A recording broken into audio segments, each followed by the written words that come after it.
बर्फीली हवाएं पूरे इलाके में अपना आतंक फैलाने लगी थीं। दिसंबर का महीना चल रहा था और पहाड़ों से उतरकर आने वाली ठंडी हवाओं ने गांव नयनपुर में जीवन को लगभग थाम सा दिया था। सुबह की धूप भी जैसे सुस्त पड़ गई थी। खेतों पर पड़ी ओस की बूंदें मोतियों की तरह चमकती, पर हाथों में चुभन छोड़ जाती। गांव के लोग अपने अपने घरों में अलाव जलाकर गर्मी की तलाश में बैठे थे और दिन ढलते ही सन्नाटे की चादर पूरे गांव को ढक लेती थी। नयनपुर गांव बहुत बड़ा तो नहीं था, पर यहाँ के लोग दिल से बहुत बड़े थे। हर मौसम में एक दूसरे का सहारा बनकर जीने वाले ये लोग सर्दी की मार से हर साल लड़ते आए थे। इस साल की सर्दी कुछ ज्यादा ही कड़क थी। सुबह उठते ही सफेद धुंध पूरे गांव को एक रहस्यमयी दुनिया बना देती थी। दूर का कुछ भी साफ दिखाई नहीं देता था, बस अपने आसपास के लोगों की आवाजें ही पहचान में आती थीं। इसी गांव में रहता था रघु, जो उम्र में बस 17-18 का था। पढ़ाई तो 5वीं के बाद छोड़ दी थी, क्योंकि घर की हालत अच्छी नहीं थी। पिता का देहांत हुए 3 साल हो चुके थे और माँ 2 छोटे भाई बहनों को पालने के लिए दूसरों के घरों में काम करती थी। रघु का कंधा उसी दिन से चौड़ा हो गया था जिस दिन उसने पिता की चिता को जलते देखा था। उसने तभी समझ लिया था कि अब घर की जिम्मेदारी उसी पर है। धान सुबह की शुरुआत। सर्दी के उन दिनों में सुबह 4 बजे उठना आसान नहीं था, लेकिन रघु रोज उठता था। ठंड इतनी थी कि पानी को हाथ लगाते ही उंगलियां सुन्न होने लगती, पर चरवाहे का काम था मालिक के जानवरों को चराने ले जाना। वह आग के पास थोड़ा हाथ सेंक कर जल्दी से उठता और अपने फटे से कोट को कसकर बांधकर चल देता। गांव की गलियों में सिर्फ उसके कदमों की आवाज होती, बाकी सब नींद और ठंड के जाल में कैद थे। एक दिन जब वह बाहर निकल रहा था, तभी उसकी माँ बोली, बेटा रघु, इतनी सुबह से मत जाया कर, 2 घड़ी उजाला हो जाने दिया कर। माँ, अगर 2 घड़ी लेट गया तो गाय भूखे भूखी मचाती रहेगी और मालिक कपड़ों में पैसे भी अपने काट बेटे को लेगा। जाता देख उसका दिल कांप उठता था। रघु ने माँ के हाथों को थोड़ी देर आग की गर्मी में रखा और बोला, चिंता मत कर माँ, ठंड उतनी नहीं लगती जितनी तेरी गांव का चिंता से बदलता लगती है। मौसम। इस साल की ठंड अजीब तरह से बढ़ती जा रही थी। गांव के लोगों के पास मोटे कपड़े कम थे। बहुतों के घरों की दीवारें भी हवा रोकने में नाकाम रहती थीं। लकड़ी भी महंगी हो चली थी। कुछ घरों में तो दिन भर अलाव नहीं जल पाता था और रात को बच्चों को एक ही रजाई में समेटकर सुला दिया जाता था। गांव के बुजुर्ग बोले करते, अरे भाई, ऐसी ठंड तो हमने जिंदगी में कभी नहीं देखी। सर्दी हड्डियों में उतर रही है। भगवान रहम करे। मास्टर जी का घर और गांव का स्कूल। गांव का स्कूल ठंड में आधा खाली हो जाता था। बच्चे सुबह ठंड सह नहीं पाते थे। मास्टर जी यानी गोविंद प्रसाद गांव के सबसे सम्मानित व्यक्तियों में से थे। उनकी उम्र 55 के करीब थी। सफेद दाढ़ी, कानों तक खींची टोपी और एक मोटी सी रजाई जिसमें वे अक्सर बैठते रहते। वे बच्चों की गैरमौजूदगी से परेशान थे। स्कूल खाली सा हो गया था। एक दिन उन्होंने रघु को खेतों की ओर जाते देखा और आवाज दी, अरे बेटा रघु, कभी स्कूल भी आ जाया कर, ठंड से क्या रिश्ता है पढ़ाई का। मास्टर जी, काम छोड़ूंगा तो घर कैसे चलेगा। समझते थे बेटा, अगर पढ़ लिख लिए तो ये ठंड और ये गरीबी सब तुम्हारे पीछे रह जाएंगे। रघु के चेहरे पर मुस्कान थी, पर दिल में भारीपन।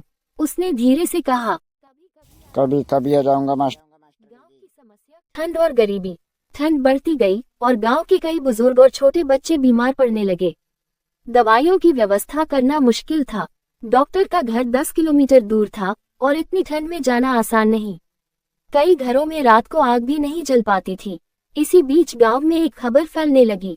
इस साल सरकार ने ठंड से बचाने के लिए रजाइयाँ लेकिन भेजी गांव है। को अभी तक कुछ नहीं मिला था। सरपंच रामपाल के घर के बाहर रोज लोग जुटते और पूछते, सरपंच जी, रजाइयाँ कब आएंगी? टालमटोल करते रहते। अरे आएंगे भाई, रास्ते में होगी। असल में रजाइयों का हिसाब कुछ और ही था। उनमें से अच्छे अच्छे कपड़े सरपंच और उसके लोगों ने अपने लिए रख लिए थे और बाकी कमजोर रजाइयां गांव वालों में बांटने की योजना थी। फायर। एक ठंडी रात की दुर्घटना। एक रात ठंड अपने चरम पर थी। हवा ऐसे चल रही थी जैसे कोई बंशी रो रही हो। आकाश में बादल थे और तापमान इतनी नीचे गिर गया कि पानी तक जमने जैसा प्रतीत हो रहा था। रघु अपने घर में माँ और भाई बहनों के साथ एक ही रजाई में सिमटा हुआ था। बाहर बहुत तेज हवा चल रही थी और ऐसा लग रहा था कि दरवाजा अभी टूटकर अंदर गिर जाएगा। उसी रात मास्टर जी के घर से अचानक एक चिल्लाहट सुनाई दी, बचाओ, कोई तो बचाओ। रघु तुरंत उठ बैठा। माँ, आवाज मास्टर जी के घर की लग रही। हाँ, इतनी ठंड में बाहर मत निकल रघु, सुबह देख लेंगे। पर रघु को चैन कहाँ। वह बिना कुछ सोचे एक गमछा कंधे पर डालकर घर से बाहर भागा। ठंड काट रही थी पर उसके कदमों में गर्मजोशी थी। मास्टर जी के घर पहुंचकर उसने देखा कि उनकी लकड़ी की झोपड़ी का एक हिस्सा हवा से उखड़कर गिर गया था और वे बाहर कांपते हुए पड़े थे। उनकी हालत बहुत खराब थी। रघु ने तुरंत उन्हें उठाया, अपने कंधे पर डाला और उनके घर के अंदर ले गया जहां थोड़ी सी आग अभी जल रही थी। मास्टर जी की आवाज कांप रही थी, बक बेटा, आज रात शायद भगवान ने तुम्हें भेजा है, नहीं तो मैं। रघु ने उनके कदमों में रजाई डालते हुए कहा, कुछ नहीं होगा मास्टर जी, आप हिम्मत रखो। दिल गांव एक साथ खड़ा हुआ। सुबह जब लोगों को ये बात पता चली तो पूरा गांव मास्टर जी के घर आ गया। सबके मन में डर था। अगर ये ठंड ऐसे ही बढ़ती गई तो हम में से कोई भी नहीं गांव बचेगा। की बुजुर्ग दाई माँ झीला बोली। हमें सब मिलकर कुछ करना होगा, अकेला कोई भी कुछ नहीं कर। तभी रघु बोला, जब तक हम सभी के घरों में पर्याप्त रजाइयां और लकड़ियां नहीं होंगी तब तक ठंड हमको हराती रहेगी। क्या हम सब मिलकर जंगल से लकड़ी नहीं ला सकते? कुछ लोग डर गए, इतनी ठंड में जंगल, रास्ता फिसलन भरा है। रघु बोला, हम सब मिलकर जाएंगे तो कोई डर नहीं। आखिरकार गांव के करीब 20 नौजवानों ने हिम्मत दिखाई। उन्होंने ऊंचे पहाड़ के जंगल से लकड़ी लाने का निश्चय किया। सदाबहार वृक्ष जंगल की ओर कठिन यात्रा। जंगल तक जाने का रास्ता 3 किलोमीटर लंबा था और उससे भीगा हुआ। हवा तेज थी। रघु आगे आगे चल रहा था और बाकी उसके पीछे। कई बार पैरों के नीचे की मिट्टी फिसल जाती पर सब संभल जाते। जंगल पहुंचकर उन्होंने सूखी लकड़ियां, टहनियां, बांस और झाड़ियां इकट्ठी की। उन्हें छोटे छोटे गट्ठरों में बांधा और कंधे पर उठाया। ठंड से हाथ पैर जम रहे थे पर मन में एक ही बात थी, गांव को किसी भी कीमत पर ठंड से बचाना है। फायर गांव में अलाव जलने लगे। जब नौजवान लकड़ियों से भरे वापस लौटे तो गांव की महिलाओं ने ताली बजाकर स्वागत किया। एक एक घर में अलाव जलाया गया। बच्चों, बूढ़ों और औरतों को आग के पास बैठाया गया। मास्टर जी भी अब धीरे धीरे ठीक होने लगे। उन्होंने गांव के बच्चों के साथ कहानियां सुनाना शुरू कर दिया था। सरपंच की चाल बेनकाब। इस बीच लोगों को पता चला कि रजाइयां गांव तक आ चुकी थी पर सरपंच ने उन्हें छिपा रखा था। रघु और गांव के लोग सरपंच के घर पहुंचे और बोले, हमें हमारी रजाइयां चाहिए, ये हमारे हक की चीज है। सरपंच पहले तो बहाना करने लगा पर जब सब लोगों ने एक साथ आवाज उठाई तो उसे झुकना पड़ा। रजाइयां बांटी गईं। गांव वालों ने पहली बार इतनी ठंड में कुछ राहत महसूस की। सर्दी पर जीत। कुछ दिनों में मौसम थोड़ा हल्का होने लगा।